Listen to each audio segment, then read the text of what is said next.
Subscribe कीजिए ध्येय IAS channel को और बेल आइकन को दबाइए लेटेस्ट वीडियो सबसे पहले देखने के लिए।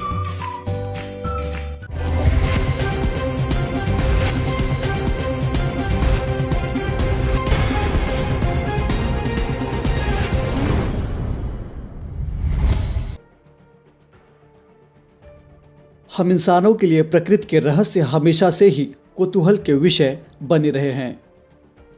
इसकी एक पहेली हम सुलझाते हैं तो दूसरी सामने आ जाती है। कई बार कुछ ऐसा होता है कि जिन पर यकीन करना मुश्किल हो जाता है।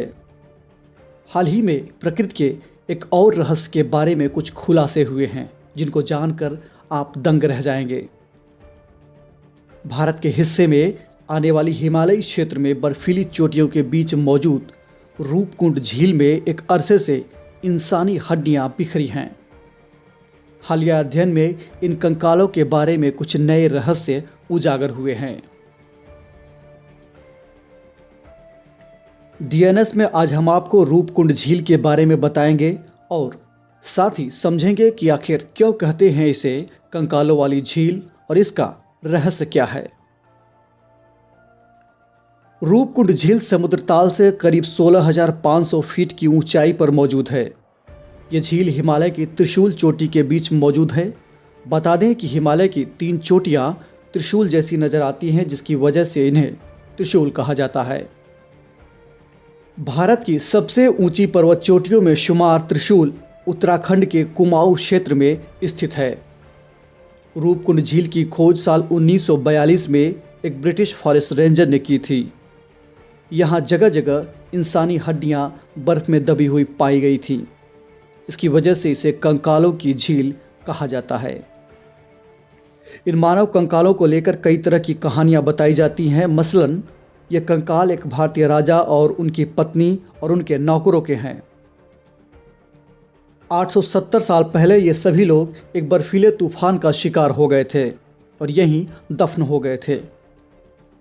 एक दूसरी कहानी के मुताबिक इनमें से कुछ कंकाल भारतीय सैनिकों के हैं जो कि 1841 में तिब्बत पर कब्जा करने की कोशिश कर रहे थे और जिन्हें हराकर भगा दिया गया था।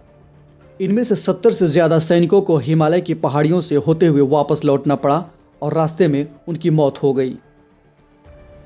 एक अन्य कहानी के मुताबिक माना जाता है कि ये एक कब्रगाह हो सकती है जहां किसी महामारी के शिकार लोगों को दफनाया गया होगा। इसके अलावा एक स्थानीय किंवदंती भी है कि मां नंदा देवी ने एक बार नाराज होकर एक तूफान ला दिया था, जिसकी वजह से झील पार करने वाले लोगों की मौत हो गई।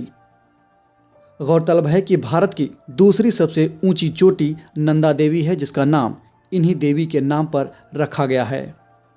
शुरुआती अध्ययनों से पता चला है कि यहाँ मरने वाले अधिकतर लोगों की ऊंचाई सामान्य से अधिक थी। इनमें से ज़्यादातर मध्यम आयु वर्ग के थे, जिनकी उम्र 35 से 40 साल के बीच रही होगी। इनमें उम्रदराज महिलाओं के भी कंकाल हैं, लेकिन बच्चों का कोई भी कंकाल नहीं है। इन सभी का स्वास्थ्य अच्छा रहा होगा। साथ ही आमतौर पर यह माना जाता है कि ये कंकाल एक ही समूह के लोगों के हैं जो कि 9वीं सदी के दौरान किसी अचानक आई आपदा के दौरान मारे गए थे। ऊपर बताई गई कहानियों से अलग एक हालिया अध्ययन से कुछ नई जानकारियां सामने आई हैं। इस नए अध्ययन के मुताबिक ऊपर बताए गए सभी कयास शायद सच नहीं हैं। वैज्ञानिकों ने जेनेटिक रूप से और कार्बन डेटिंग के आधार पर झील में मिले 38 इंसानी अवशेषों का अध्ययन किया और पता चला कि इनमें से कुछ 1200 साल पहले के हैं। अध्ययनकर्ताओं ने पाया है कि मरे हुए लोग जेनेटिक रूप से अलग अलग हैं और उनकी मौतों के बीच में 1000 साल का अंतर है। इसमें एक समूह के लोगों के जेनेटिक्स मौजूदा वक्त में दक्षिण एशिया में रहने वाले लोगों जैसे ही हैं, जबकि दूसरे समूह के लोगों के जेनेटिक्स मौजूदा वक्त के यूरोप के लोगों से मिलते जुलते हैं। ख़ासतौर पर ये यूनान के द्वीप क्रीट में रहने वाले लोगों जैसे हैं। साथ ही दक्षिण एशिया से आने वाले लोग भी एक ही आबादी का हिस्सा नहीं लगते।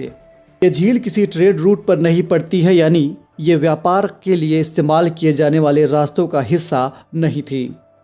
इस जगह पर न तो कई हथियार मिले हैं और न ही व्यापार का कोई सामान ही मिला है। जेनेटिक अध्ययनों से इनमें से किसी में प्राचीन बैक्टीरियल जीवाणु का भी पता नहीं चला। जिसे ये माना जा सके कि किसी खास बीमारी की वजह से ये लोग मारे गए थे। अध्ययनों की माने तो 19वीं सदी के आखिर तक इस इलाके में तीर्थ यात्रा के कोई पुख्ता प्रमाण नहीं मिलते हैं, लेकिन 8वीं और 10वीं सदी के स्थानीय मंदिरों में मिले शिलालेखों से लगता है कि यहाँ उस दौर में लोग तीर्थ यात्रा पर जाया करते थे। ऐसे में वैज्ञानिकों का मानना है कि इस जगह पर कुछ कंकाल उन लोगों के हो सकते हैं जिनकी मौत किसी तीर्थ यात्रा के दौरान हुई होगी। लेकिन पूर्वी भूमध्य सागरीय इलाके के लोग भारत के हिमालय की इन ऊंची पहाड़ियों पर मौजूद झील पर क्या करने गए थे? इस बात की कम ही संभावना है कि यूरोप के लोग इतना लंबा सफर तय करके एक हिंदू तीर्थ यात्रा में हिस्सा लेने के लिए रूपकुंड पहुंचे होंगे।